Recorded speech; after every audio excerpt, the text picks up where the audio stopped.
We begin again with the 17th Amendment. Sorry, when my notebook fell, I had to stop, and my son says this is not an easy program to go back in and continue. So we are beginning again with Roosevelt and the 17th Amendment.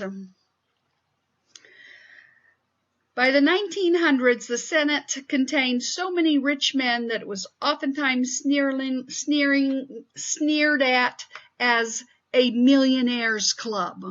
A constitutional amendment to bring about the popular election of senators had a rough time in Congress because the Senate was very happy with the existing system.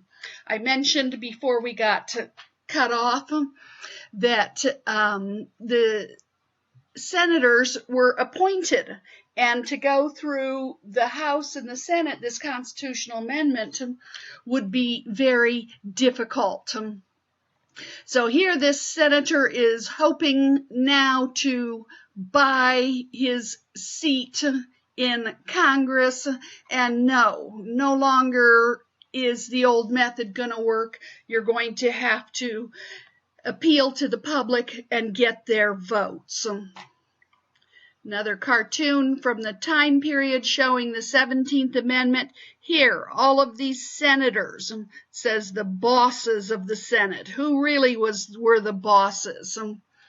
The Steel Beam Trust, the Copper Trust, Standard Oil Trust, the Iron Trust, the Sugar Trust, all these huge conglomerates who were paying for the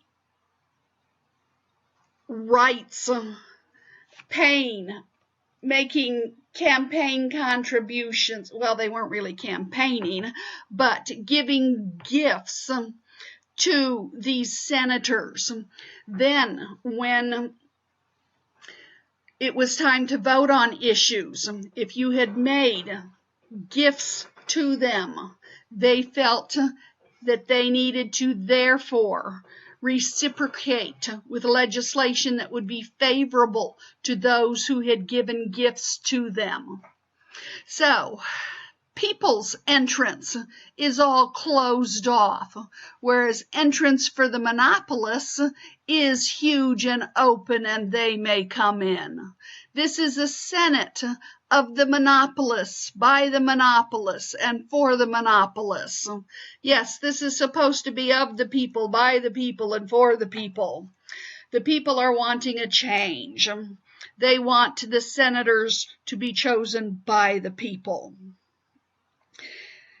The 17th Amendment to the Constitution was approved in 1913, and it established the direct election of senators. From that point on, 1913 on, we directly elect our House members, and we directly elect our Senate members. Women's suffrage received powerful new support from the progressives early in the 1900s. The suffragettes cried, "No taxation without representation." They could own a business and earn money, yet they could be taxed on that and have no say in their government and how their taxes were handed out or spent. They could own property, and yet they had no say in how they would be taxed and what would happen with that money. And so they said, this is the old cry that the colonists gave to England. No taxation without representation. I am a woman, I can have money, but I cannot have a say in anything about it. Many of the states, especially the more liberal ones on the West, out in the West, had gradually been extending the vote to women. Oh, before I move on, I should point out, I am jumping ahead, and the book that you are reading, I'm going to be writing your essay on, in it, in 1919, Tennessee will be the last state which finally grants suffrage to women. And It is at the end of World War I, and Dr. Thomas Woodrow Wilson, is president. And here, these women are using some of his own writings in their arguments. And here the suffragists are saying, we shall fight for the things we have always carried nearest to our hearts, for democracy, for the right of those who submit to authority to have a voice in their own governments. Woodrow Wilson. This is something he had already said, and they're saying, throwing this back in his face. Here, we want to say in our own government, Mr. President. Ooh, this one's nasty. Kaiser Wilson. Have you forgotten your sympathy with the poor Germans because they were not self-governed? 20 million American women are not self-governed.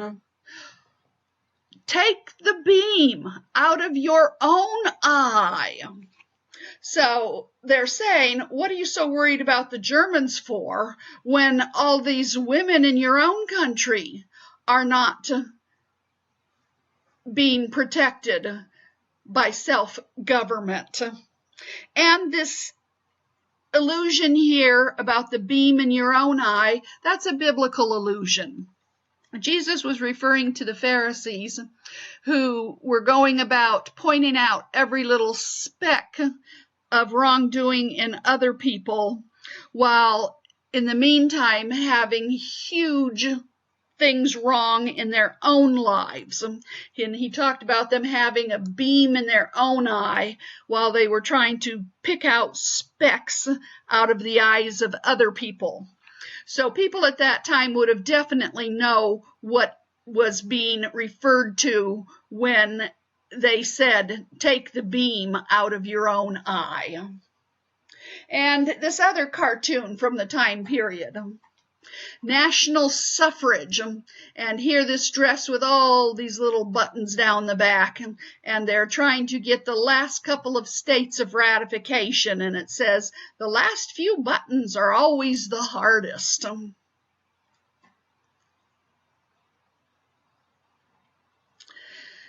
Mr. President, how long must women wait for liberty?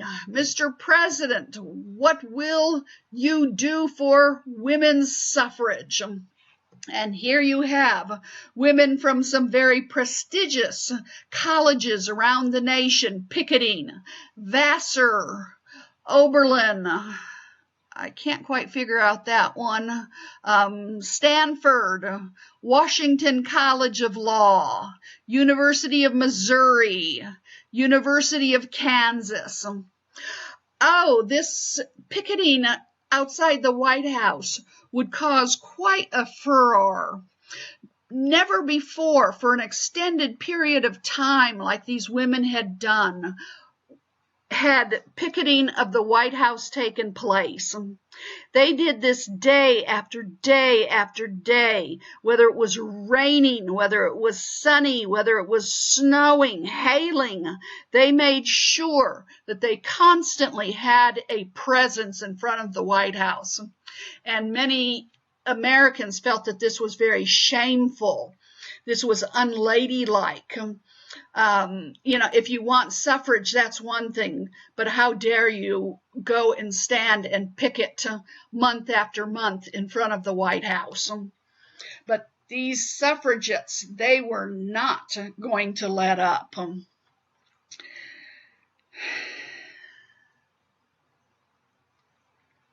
They finally will achieve their goal with the 19th Amendment.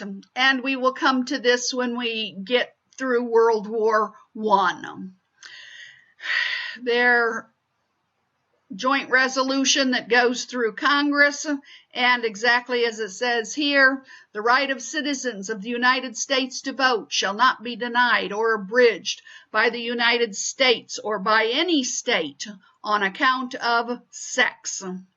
Congress shall have power to enforce this article by appropriate legislation. Oh yes, these women had fought hard for the right to vote, and now they can vote. The progressives finally secured the enactment of safety and sanitation codes for industry. They closed certain harmful trades to juveniles. Thank heavens. They also passed working men's compensation laws and laws setting maximum hours and minimum wages.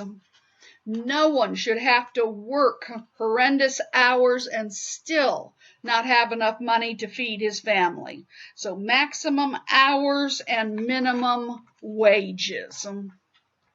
Anti-liquor campaigners also received powerful support from several militant organizations, notably the Women's Christian Temperance Union and the Anti-Saloon League. Caught up in the crusade, some states and numerous counties passed dry laws which controlled, restricted, or abolished alcohol. The Women's Christian Temperance Union and the Anti-Saloon League had been around for years, probably, I don't even know a date, but probably 100, maybe even 150 years. And they had been fighting for years to abolish alcohol in the United States. They felt that somehow if you could just get rid of the corner saloon, all of American ills would be gotten rid of. If men didn't stop at the tavern, the pub, the bar, whatever you wanted to call that watering hole, they would take their paychecks on Friday home to the family. There wouldn't be gambling. There wouldn't be prostitution. There wouldn't be all these evils in society. And society would be ever so much better if we could just abolish alcohol. So this is no new movement in the United States. It has been going on for many years. And it has gained momentum, and certain counties have abolished alcohol on local levels. The 18th Amendment, though, in 1919, would finally outlaw alcohol nationwide, make the whole country dry, not just certain counties and regions dry. Yes, the 18th Amendment, 1919. And of all of our 200 plus, almost 250 years of having our United States Constitution, and of all of our 27 amendments, the 18th Amendment is the only amendment that has been repealed. The Prohibition Amendment has been repealed under Franklin Delano Roosevelt's administration. With the 18th Amendment, an army of enforcement officers now needs to rid the nation of all of this now illegal alcohol, all of this beer that people would have loved to have drunk down the sewers. Bang open all of these cases and cases, barrels and barrels, and simply dispose of it. Oh, someone was probably thinking, what a waste. Oh, maybe I'll stick one in my pocket and take it home. Oh, maybe I'll take me one home too. Oh, maybe I'll get me two of them. Take me home one in each pocket. Oh, what a horrible waste. Dump it, dump it, dump it. And TR's square deal. Teddy's slogan was a square deal for capital, labor and the public at large. The square deal for for labor came in 1902 when a crippling strike broke out in the anthracite coal mines of Pennsylvania. Anthracite coal is the hard coal. Some 140,000 miners, mostly illiterate immigrants, have long been frightfully exploited and accident-ridden. They now demand a 20% increase in pay and a reduction of the working day from 10 hours down to 9 hours. They are beginning to become unionized.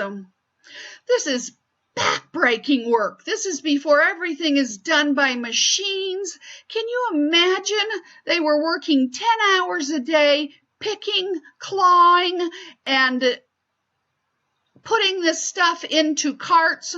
By picking, I don't mean picking up. Yes, they then picked it up, but using axes and picks to knock this stuff out of the walls of tunnels that they build, and then load up carts with these chunks to be then taken out of the earth.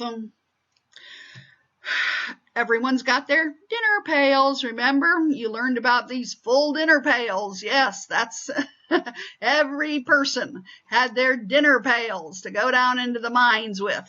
You were down there for a 10-hour day. You better have a good breakfast before you went. You were going to be hungry when you got back up to the surface. Imagine doing this backbreaking work for 10 hours. Well, now they say we want a 20% increase in pay and we want 9-hour work days. Unsympathetic mine owners refuse to arbitrate or even negotiate. We're not talking to those labor unions. Fine. Go on strike. We don't care. Unfortunately, an angry Roosevelt was not going to tolerate this because day after day, month after month, the strike continues. The miners will not go back to work, and the mine owners refuse to arbitrate and talk with the labor unions for the miners. Roosevelt will not tolerate this. The whole nation runs on coal. Not only do the factories run on coal, but we're headed for winter. All of the city folk in houses, in apartments, they all have metal cast iron stoves in their house that run on coal. In the city, you don't have trees. You got a couple trees in your front yard. You can't cut down those trees, and it would be gone in a couple of months, and you still got the rest of winter. People out in the country, if you want to burn trees in your cast iron stove to keep you warm, that's one thing, or in your fireplace. But city folk and factories, you can't run trees. You need coal. Coal burns very hot. It burns very long on a very small amount of coal. This is a national crisis. It's like when you don't remember this, under Reagan, when the air traffic controllers went on strike.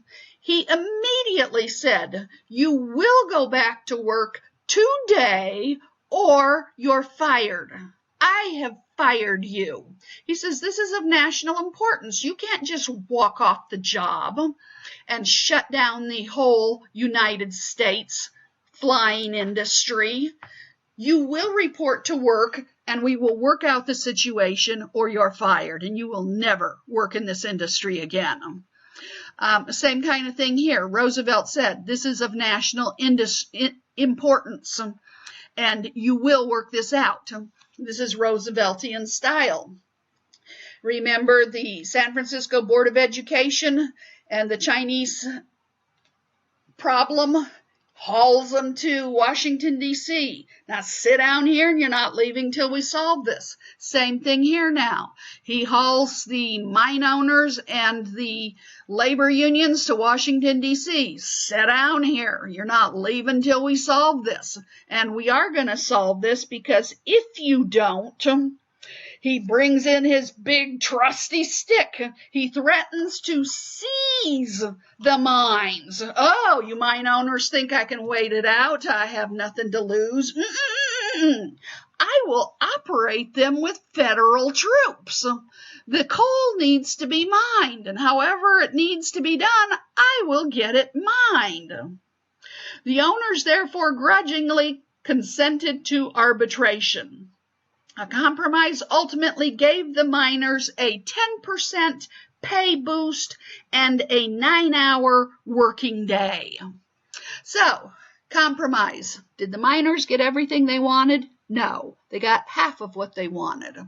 But the mine owners got part of what they wanted, in that they didn't have to give up everything to the miners.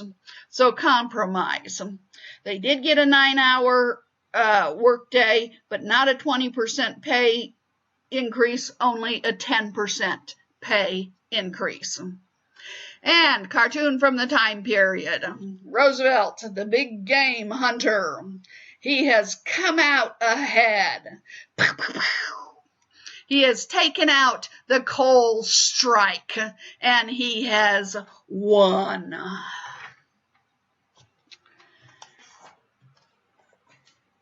And Roosevelt caring for the consumer. In 1906, big meat packers were being shut out of certain European markets because some American meat from the small meat packing houses, claimed the giants, had been found to be tainted. They were finding that some of this meat being shipped to Europe had botulism in it. Ooh, not a good thing. You have to be very careful with canned products, and botulism is something that can very easily, if you're not careful, be a problem with canned goods.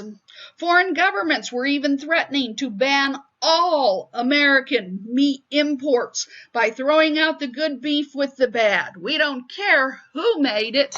We're going to quit importing American meats. I tried to get some pictures of some American canned meat from that time period, and I was only able to find one, and that was this minced meat. I did find a picture of a can, corned beef, Libby, McNeil and Libby.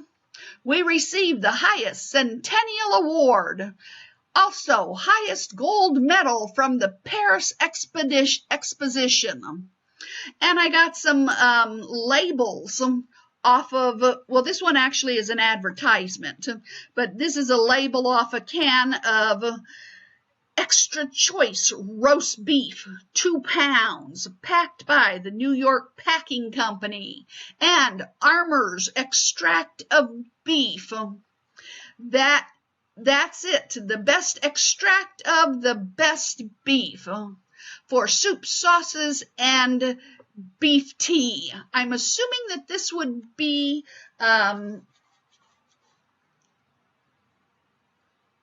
what's the word I'm looking for? Just the beef juice, not actual any meat. And here, Underwood's deviled ham. That's been around an awful long time. Yes.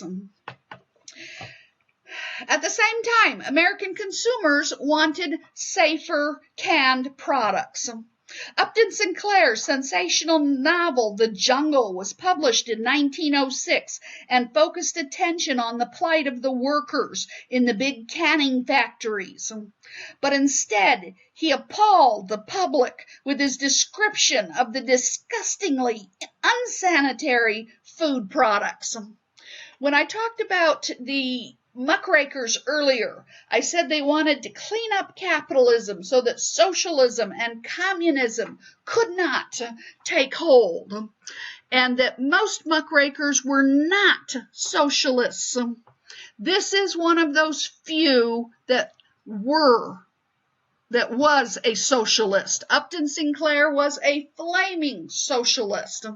And if you ever get to read The Jungle or have read The Jungle, fascinating book.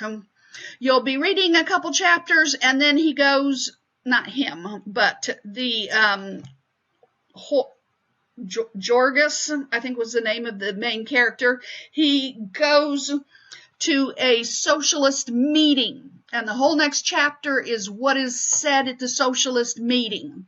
And then you have another couple of chapters of the book, and then he attends another socialist meeting. And so you get all this socialist information and indoctrination in the book every couple of chapters. But the book, he used the meatpacking industry. He said, I could have used any industry I wanted. I could have used the shoemaking industry. I could have used the cobblers, the brickmakers industry. You know, any industry he could have used. He was trying to aim at the plight of the American worker. And he just happened to choose the meatpacking industry, and was showing how horribly they were being treated by big business, the owners. And he said, I was aiming at America's heart, and instead I hit America's stomach. Many readers, including Roosevelt, were so sickened that for a time they found meat unpalatable. Meat hanging everywhere. Here, I could not tell which direction this was going from the picture. Or, you know, are they facing this way because the cameraman is here, or is the flow of things actually going this way? The pigs get dropped in, and these people are, I'm assuming this is boiling water. I see steam coming up, and I'm assuming that the pigs are getting cleaned off and sanitized as they're going through this boiling water. But if instead, now there's no way for that to be picking up the pigs, so that has to be dropping the pigs in. Yeah, so it's going this way. All right. And down here you have sausage being made. It would then be cooked, smoked, however you want to then process it. I'm not sure exactly what these ladies are doing here at the table. They might be creating casings for the sausage. You have to get the gunk out of the intestines of the pigs to have the casings to make the sausage with. But yes, here they're making sausage. Once again, Swift. I don't know if you're familiar with Swift. Used to be a big meat company. And this, I am assuming by the short legs that these are all pigs. That looks like pig's feet.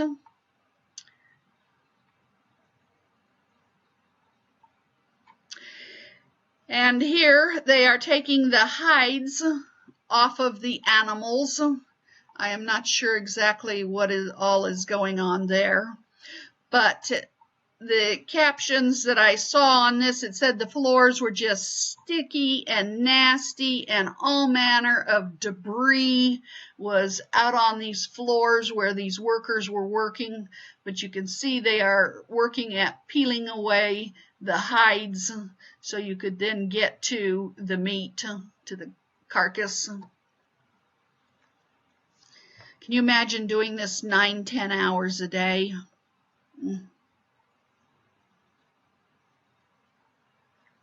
And here, these have probably been dried, smoked, however, and now you're going to stick the sausages in bags to be shipped all over to the various markets.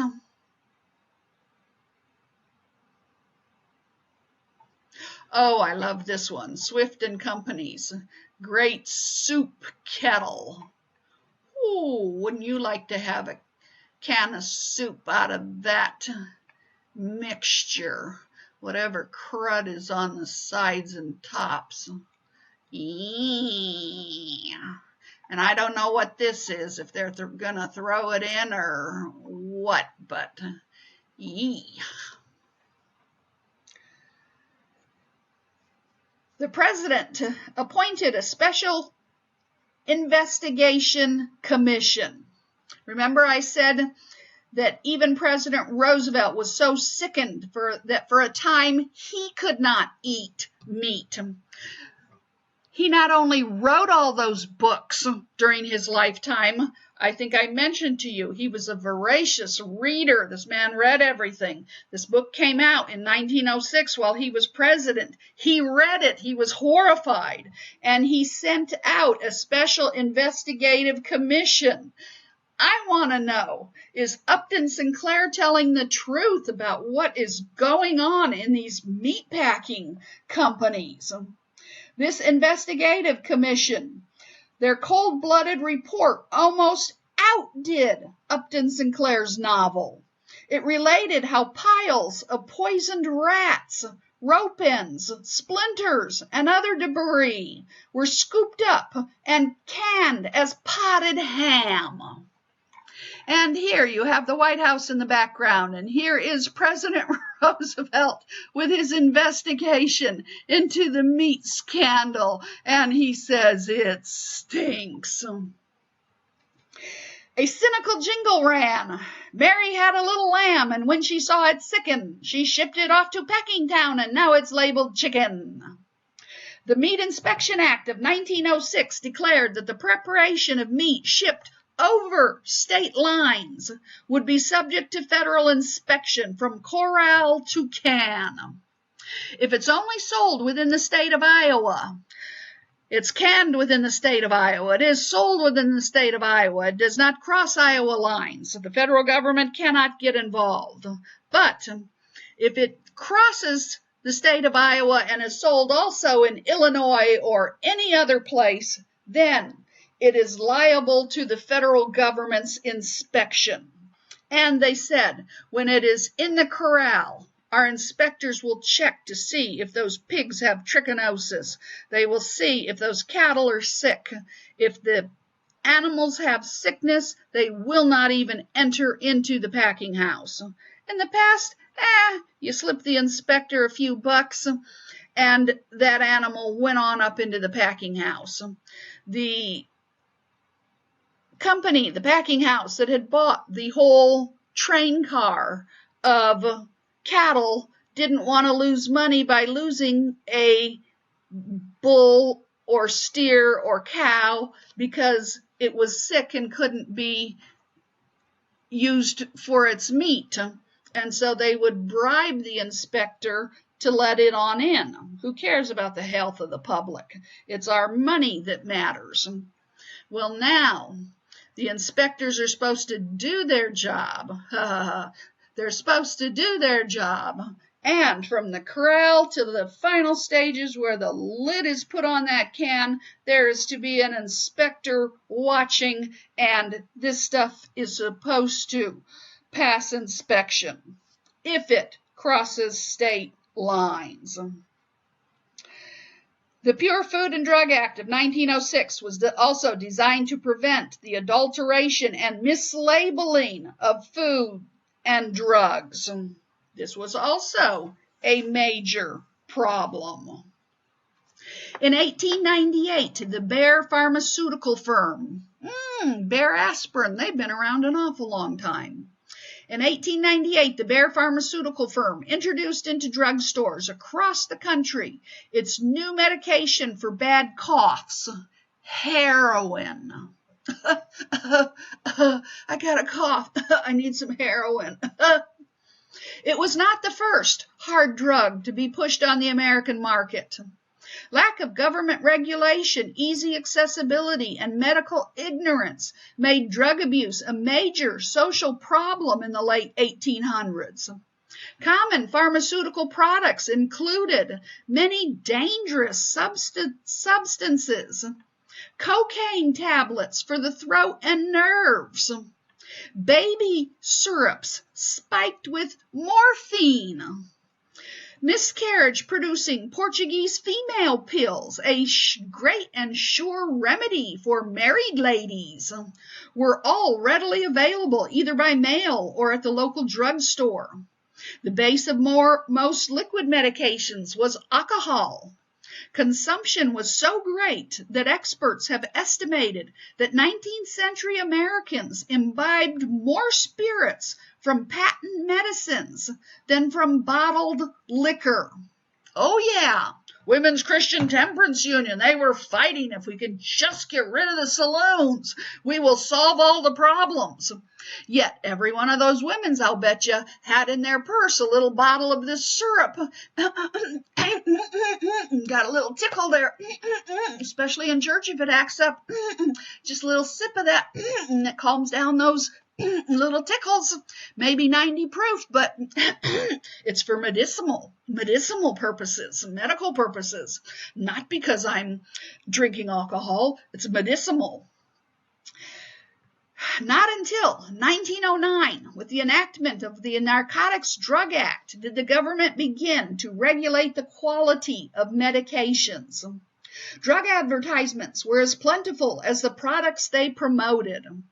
The pages of Life, Harper's, and Sears catalog and the New York Times were filled with a virtual onslaught of drug-toting notices.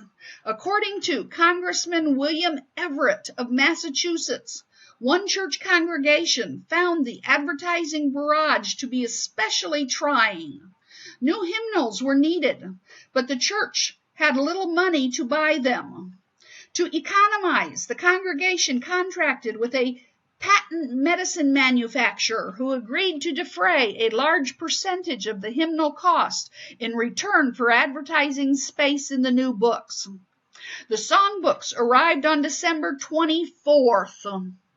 On Christmas Day, the next day, the churchgoers filled the sanctuary, only to find in their new hymnals, "Hark the herald angels sing, Beecham's pills are just the thing. Peace on earth and mercy mild, 2 for man and 1 for child." Earth conservation. Americans, assuming that their natural resources were inexhaustible, had looted and polluted their vast domain with unparalleled speed and greed. As for being worried about the future, common frontier queries were, why preserve the wilderness when we've been fighting it for years? And what has posterity ever done for us? Posterity is your offspring, your children, your grandchildren. Why would we preserve this for our grandchildren? What have they ever done for us? Congress passed in 1891 that the president, this is long before Teddy's term in office, Congress had passed in 1891 that the president could set aside public forest lands for national reserves. Under Presidents Harrison, Cleveland, and McKinley's first term, some 46 million acres of magnificent trees were rescued from the lumberman's saw and preserved for a grateful posterity. Under Roosevelt's administration, he set aside in his 7.5 years 125 million acres. So his three predecessors set aside 46 million acres. He sets aside 125 million acres. Also, to set a shining example, in 1902, he banned Christmas trees from the White House. Someday on Jeopardy, you will know the answer to this question. No, he was not a bah humbug, I hate Christmas. But as a great conservationist, if he is going to be the head of the country, he has to set the example. We can't have millions of Christmas trees, or shall I say, trees chopped down for Christmas trees, if I'm the great conservationist. So, the top of the head of the nation has to set the example. No Christmas tree in the White House in 1902. And now you know the rest of the story. And the next election. 1904. Roosevelt has been in for 3.5 years. He looked forward to this election. He resented the sneering title, his excellency, and he was eager to secure popular endorsement by election under his own right. He was undeniably the idol of the masses. The children's teddy bear honored his bear shooting exploits. But the conservative Republican bosses regarded him as an unmanageable maverick. The delegates chose for vice president a frigid stand-patter from Indiana, Charles W. Fairbanks, dubbed Ice Banks. The platform upheld tariff protection and the gold standard. So the party says, we know we have to run them. The people love them too much. The only thing we can do is to pair them up with a real stuffy vice president who maybe can try and put a little kibosh on some of Teddy's wildness. And yes, Teddy and Fairbanks, Teddy and Fairbanks. Now this one I like. These are just boring. Teddy's presidential campaign of 1904. Terrible Teddy waits for the unknown. Oh yes, he is in the ring, ready to take on the Democratic candidate. Ha ha! And not ever gonna forget, I am the Rough Rider from San Juan Hill. Yes, no, he didn't capture San Juan Hill. He rode up San Juan Hill after it had already been captured, but we don't have to tell people that. Yes, I am Teddy Roosevelt for president, Rough Rider. And once again, Rough Rider. Republican Party. He's good enough for me, and so is the whole Republican ticket. So what they're wanting you, the common man with your full dinner pail, to do is to vote straight ticket. Don't pick and choose, just vote the whole ticket Republican. And national unity, prosperity and advancement for the Republican Party. Created in first person to be elected on the Republican Party was Lincoln, 1861, and it is now 1904. To assure continued prosperity, elect Theodore Roosevelt for president. And this is a pin you would wear. The Democrats chose the colorless Judge Alton B. Parker, an impeccably respected New York lawyer of high character. But the overshadowing issue was TR's big stick personality. This one I like. This one is funny. Here, Parker and Davis, and they've got them going to the White House, or not the White House, the Capitol. And here they have on a scales the two candidates. Here is Parker, and here is Roosevelt. And who is the lightweight? They have Roosevelt being the lightweight. And who is the winner, the heavyweight? It is Fairbanks.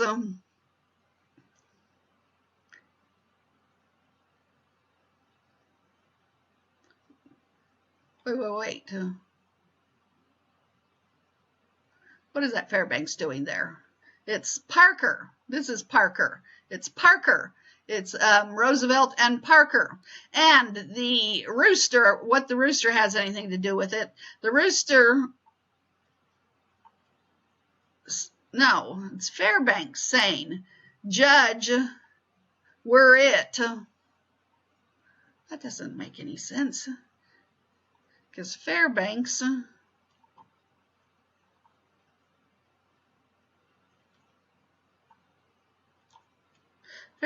is with Roosevelt. I gotta study this again some more. Fairbanks is saying, oh, the rooster is Fairbanks. Okay, I'm not understanding this part of it, but this part I'm getting. And Roosevelt's the lightweight, and Parker is the heavyweight. We're going to win. And yes, I would love to get something like this. Parker in 1904, Parker and Davis. These were made up for the election and probably lost and thrown away very shortly after you lost. You didn't win, so of no value. To find and have things like this nowadays, probably very rare. He was an impeccable New York lawyer of high character. The overshadowing issue, though, was TR's big stick personality. And Roosevelt proved to be the first accidental president to run on his own right and win. The electoral count was 336 to 140. What a landslide. What a landslide. 336 to 140. And even in the popular vote, 38% for the Democrats, 56% for the Republicans. In his hour of elation, the delighted winner announced that he regarded his partial first term of 3.5 years as a full term, and that under no circumstances would he be a candidate for a third term. This was a tactical blunder. For the power of the king wanes when the people know that he will be dead in 4 years. Could he have run for a third term? Yes.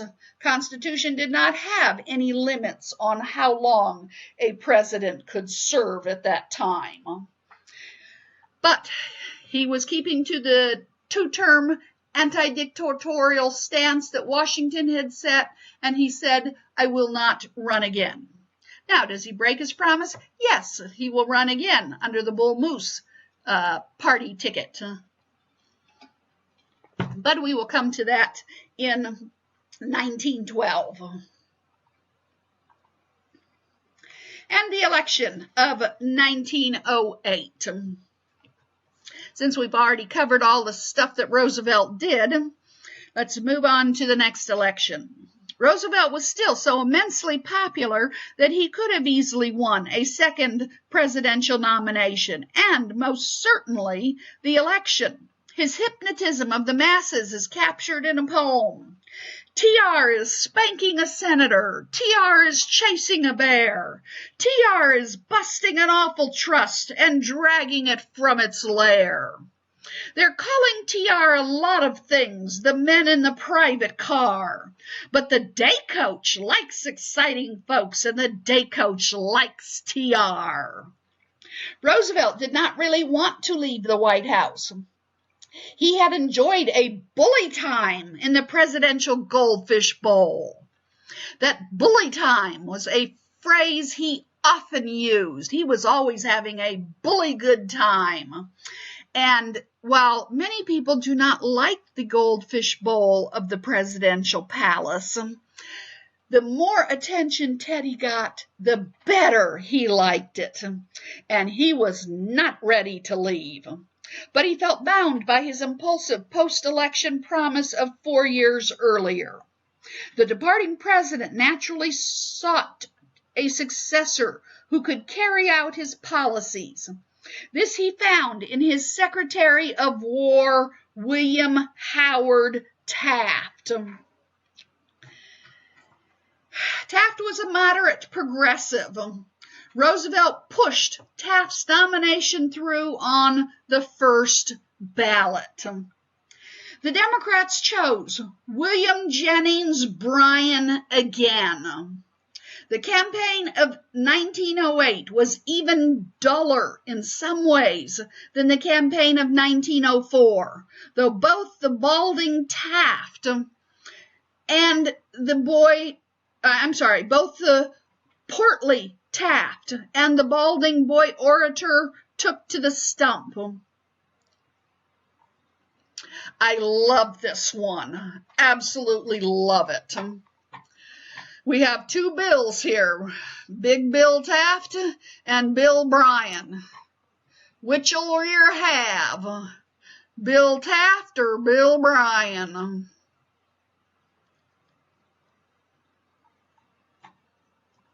And Bryan by this stage is thinning out on top. Bryan and Kern. Here's another pin with Bryan and Kern. Here's just Bryan in 08. This is so cute. Wishbone, if you could have a wish, what would your wish be for Bryan?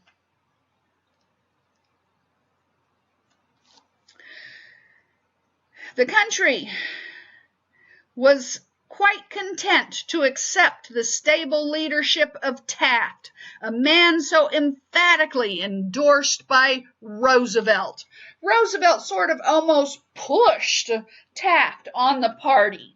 I don't know if the party would have chosen Taft, but Roosevelt rammed him down the party's throat. And so, since Roosevelt was so popular, the party didn't really feel like they had much of a choice but to accept and take on Taft.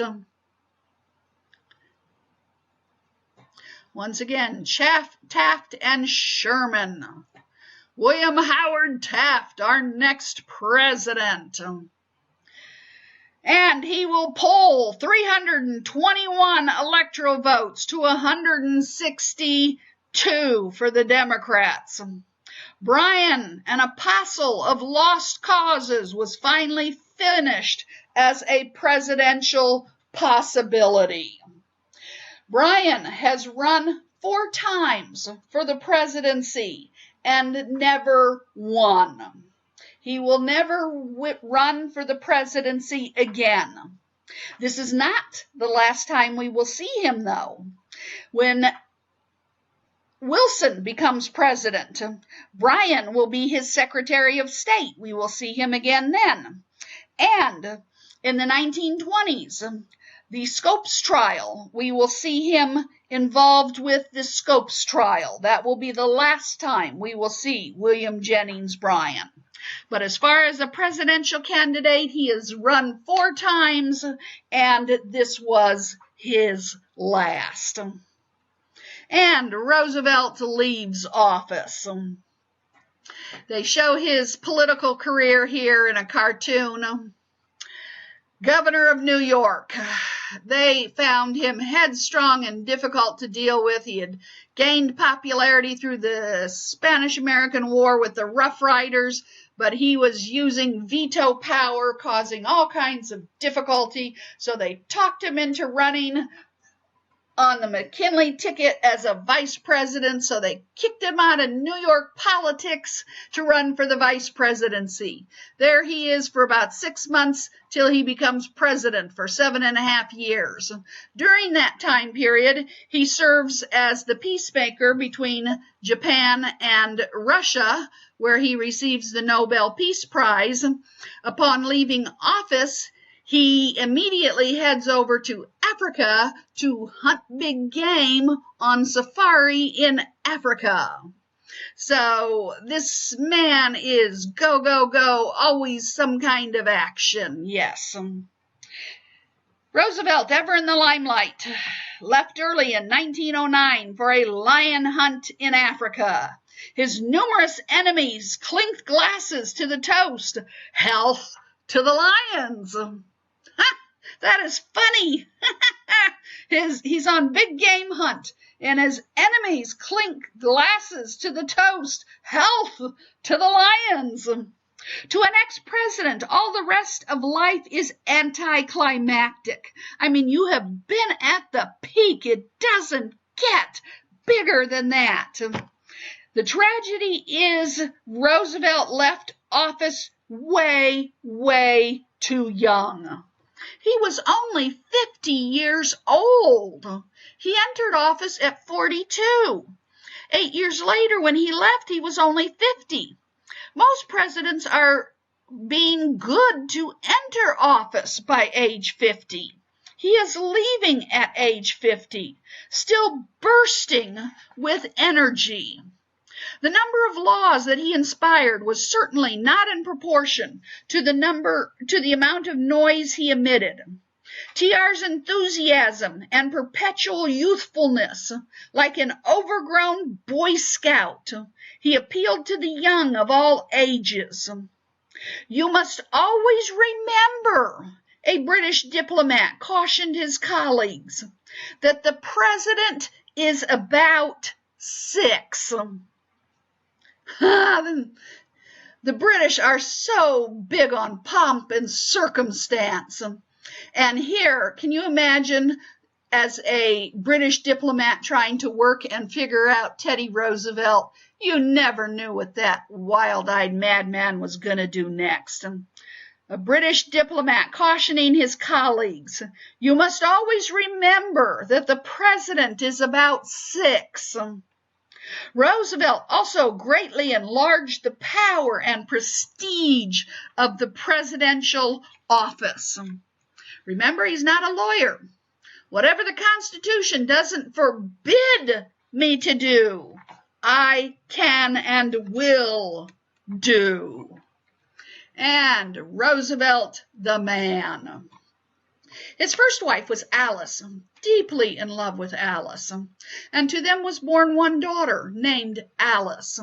Unfortunately, very early on in the marriage, his wife Alice dies, throws him into a terrible depression. He goes off into the West where he works on ranches, tries to do everything he can to get his mind off of the death of his wife. His daughter Alice will marry while in the White House. Her father will give her away. Talk about the loot. Nothing like getting gifts for your wedding if you are married in the White House and your father is president. Man alive. But she was quite a character. She does divorce. I don't think anyone could handle Alice, just like her father. Oh, a personality just like her father. He couldn't handle her. He remarries, and his second wife is Edith, and to them is born 5 children. 1, 2, 3, 4, 5. And her maiden name was Kermit, and one of their sons is named Kermit. I pointed at her, obviously not a son. One of these is named Kermit. I don't actually remember which one. But this, of course, is Alice from the first marriage. So altogether, he has 6 children. Just a moment. Hello? I'm doing a lecture right now. Okay, see ya. Bye. And they will all live at the White House when he is president. He is known for his big toothy grin. And here in old age, as I mentioned, he does wear the spectacles with the over-the-ear pieces. In Africa, he's off to hunt big game, elephant, rhinos. His home is Oyster Bay. He is the Oyster Bay Roosevelts, the Hyde Park Roosevelts. That is Franklin Roosevelt of New York. This is Sagamore Hill. This is the Teddy Roosevelts from Oyster Bay, Sagamore Hill. And the interior of the house shows you his lifestyle. Whether in America or in Africa, all of the big game hunting, skins, horns, antlers.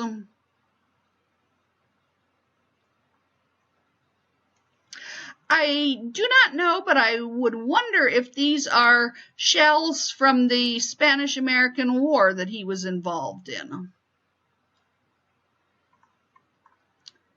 And not sure if that is water buffalo or what that is.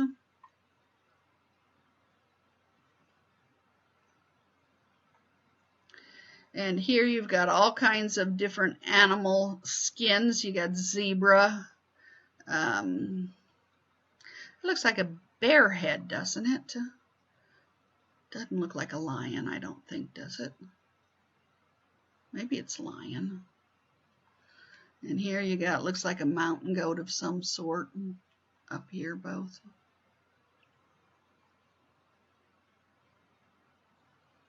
And this is ahead of what we're going to cover, but he will, in 1912, run on the Bull Moose Party. And here Teddy is riding a bull moose. Stamps, very popular president.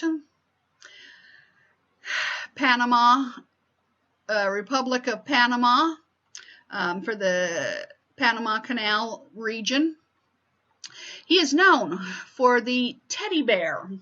I think that there's been a couple of different stories with regard to the teddy bear. The one I have heard is that on one of his hunting expeditions, the group that were in charge of him being hunting didn't want him to come home without having shot anything. You know, you don't have the president out hunting and he not shoot anything. And so they had this beleaguered old bear tied to a tree so that if the president came back and hadn't had a success, they could roust out this old bear, make him run across, you know, someplace and, oh, Mr. President, shoot that bear. And apparently Teddy got wind of what they had done, and he said, that's not sportsmanlike. You don't shoot an old bear that's been tied to a tree. And he refused to do any such thing. And so that's where he got the name Teddy Bear from. Now, there may be other stories as to where the name Teddy Bear got attached to him, but that's what I have heard. United States, once again, the canal zone postage through Panama Canal, U.S. His home, Sagamore Hill, Oyster Bay, United States, once again, Panama Canal zone postage, Teddy Canal zone postage. One of the 4 on Mount Rushmore and Liberia. They've done 2 presidencies of the United States. One of Teddy. And a president that does not have a massive tomb for he and his wife Edith. I actually do not know where his first wife is buried, Alice. But here and Edith here he and Edith are buried at this location. And thus ends Teddy Roosevelt and our lecture for this segment.